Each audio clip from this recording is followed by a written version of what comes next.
Assalamualaikum warahmatullahi wabarakatuh.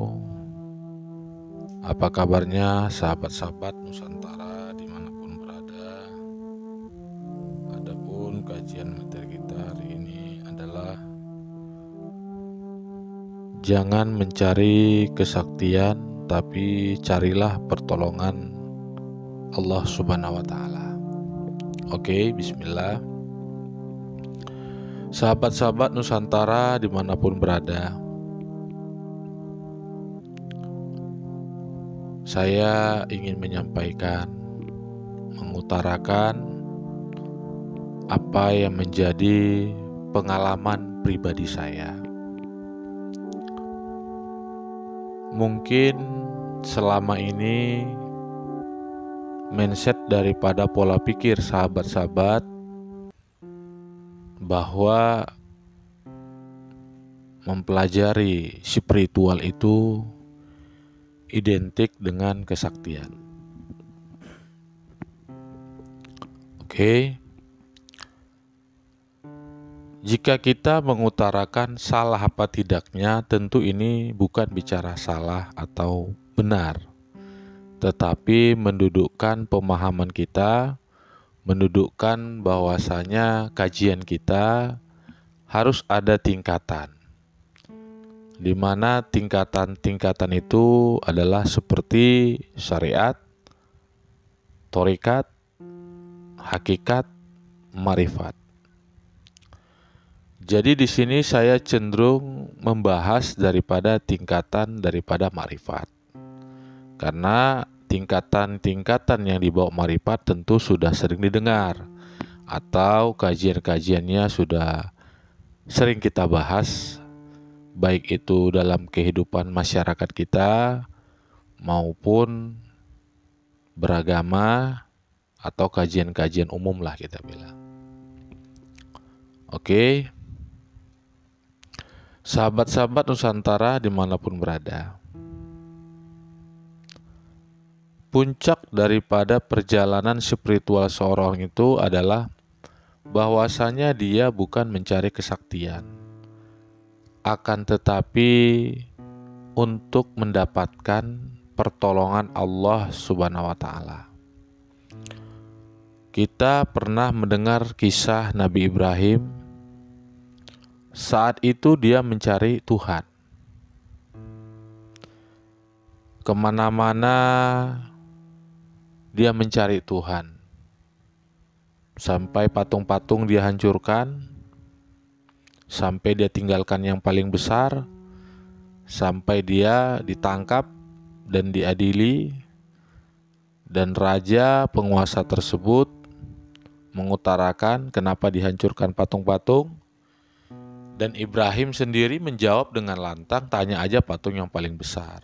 Tentu mereka akan tertawa atau namanya mengejek. Kenapa Ibrahim mengatakan patung yang paling besar? Sementara itu kan patung, gak mungkin bisa bicara. Nah, Ibrahim saat itu mengatakan kalau memang patung paling besar itu gak bisa bicara, jadi ngapain disembah? Inilah namanya ketauhidan murni. Bukan dia mencari kesaktian. Nah, sebenarnya perjalanan proses daripada kenabian, para wali aulia, tabiin yang berkaromah, saya bilang, mereka sebenarnya tidak menonjolkan daripada kesaktian, tetapi pertolongan Allah. Nah, di sini mindset kita menerimanya, menangkapnya adalah kesaktian. Sehingga ini diolah oleh manusia-manusia yang memang dia bergelut dibilang spiritual. Akhirnya konotasinya adalah kesaktian, menjadi salah arah, menjadi salah makna. Jadi ini yang perlu diperbaiki, bahwasanya Al-Quran kita katakan sebagai pedoman hidup kita, kitab suci kita adalah bukan membicarakan tentang kesaktian, tetapi tentang mendudukkan, mendapatkan, memahami bagaimana kita mendapatkan pertolongan Allah. Jadi ini penting sekali.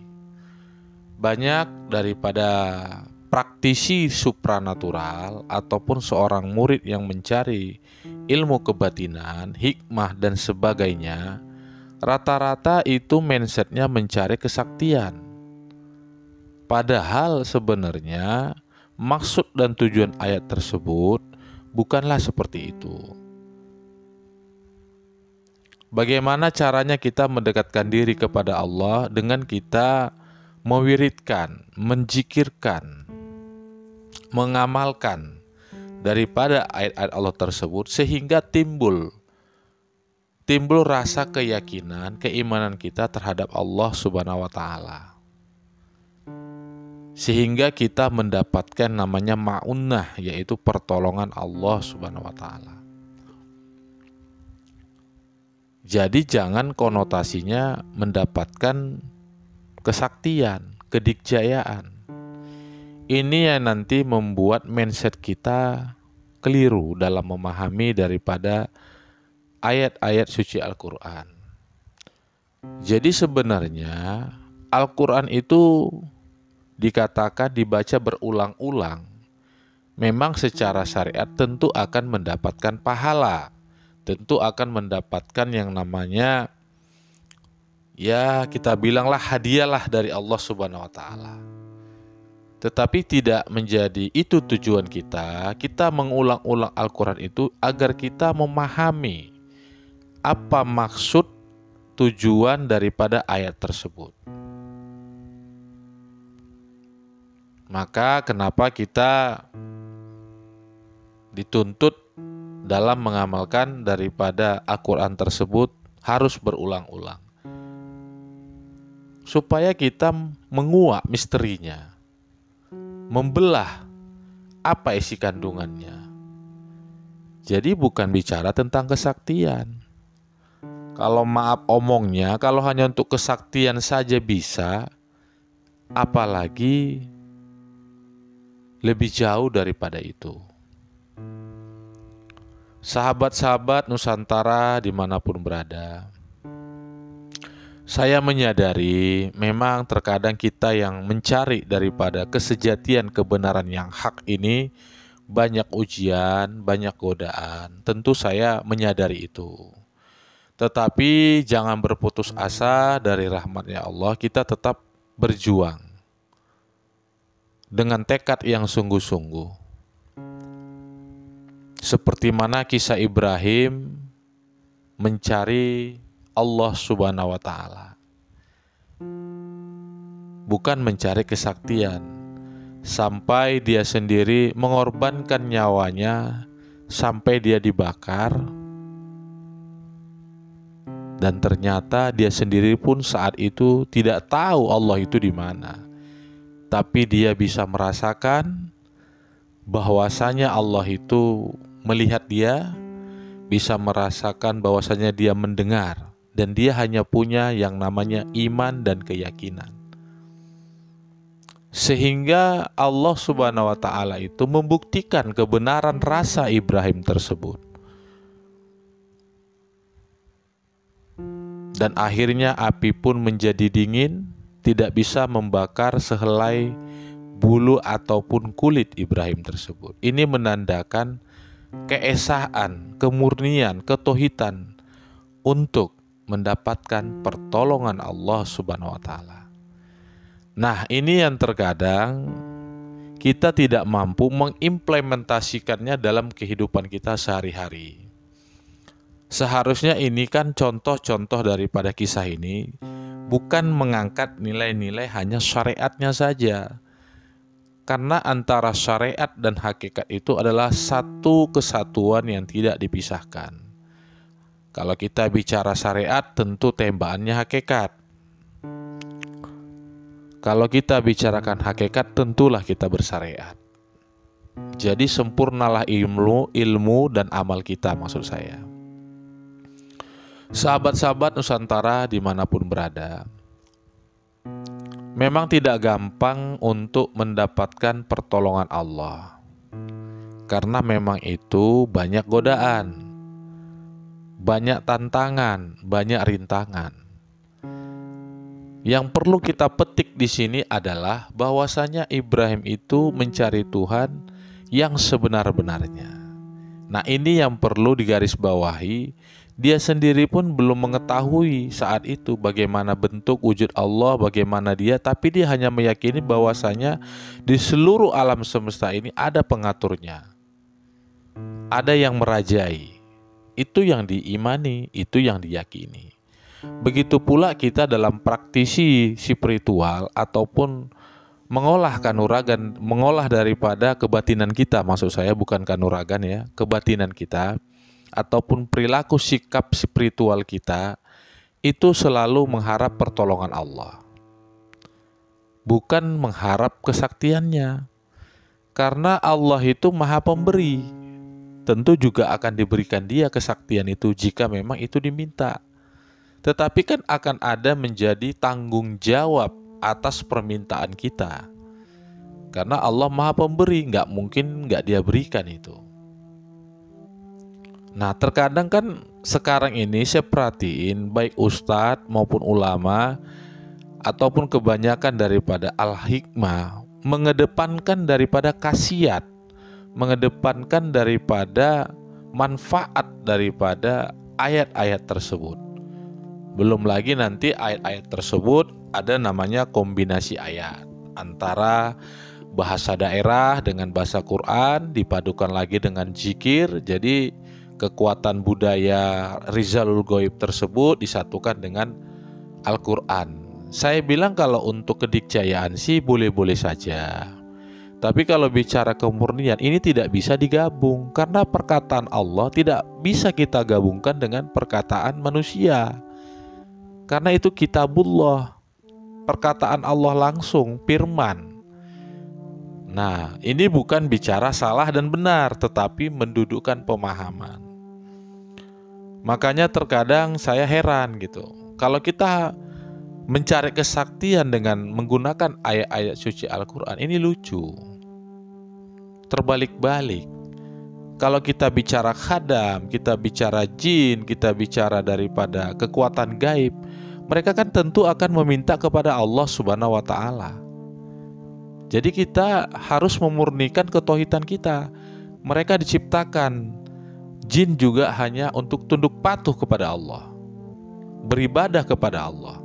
Jadi tidak perlu kita bersekutu, walaupun seolah-olah kita tidak bersekutu. Dengan maksud dan tujuan mindset kita untuk mendapatkan daripada kesaktian tadi, kedijayaan tadi, ini akan merubah pola pikir kita. Sahabat-sahabat Nusantara dimanapun berada, maka kita yang mencari daripada kebenaran, kesejatian, kemurnian daripada firman-firman Allah, tanyakanlah kepada orang-orang yang menguasai di bidangnya. Saya hanya berani menyampaikan apa yang menjadi pengalaman dan pengetahuan saya. Dan ini pengetahuan saya masih sedikit, saya juga masih belajar. Saya berbagi kepada sahabat-sahabat, mungkin ini ada manfaatnya, walaupun hanya sedikit. Coba kita renungkan. Sehabis sholat kita membacakan wirid, membacakan kafiat-kafiat doa kepada guru-guru kita, ya kan? Membacakan daripada ayat Al-Quran. Tujuannya apa? Apa tujuannya kesaktian? Apa tujuannya itu kedikjayaan? Apa tujuannya itu yang lain-lain? Kenapa kita nggak merubah menjadi pertolongan Allah yang kita harapkan? Ini kan sulit, walaupun terkadang seolah-olah hati kita mengatakan pertolongan Allah, tetapi pola pikir kita ujung-ujungnya adalah kesaktian dan lain-lain sebagainya. Silahkan sahabat-sahabat mengutarakannya dalam hati pikiran kita masing-masing. Jadi saya menghimbau, mengajak, ya kan? Sepengetahuan saya begitulah memahami dalam ilmu Al-Quran. Jangan kita itu terfokus hanya untuk mencari kesaktian. Jadi nanti ini akan ditunggangi daripada rizalul ghaib yang berkepentingan kepada kita. Maka semua perbuatan, perlakuan kita itu akan diminta pertanggungjawaban oleh Allah Subhanahu wa taala.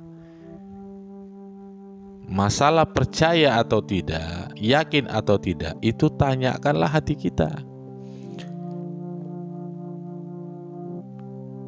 Jadi yang namanya kebenaran yang hakiki itu tidak bisa dibohongi, atau yang namanya dimodifikasi, atau namanya itu diakal-akalin, nggak bisa. Kemurnian itu tetap mutlak miliknya Allah Subhanahu wa taala.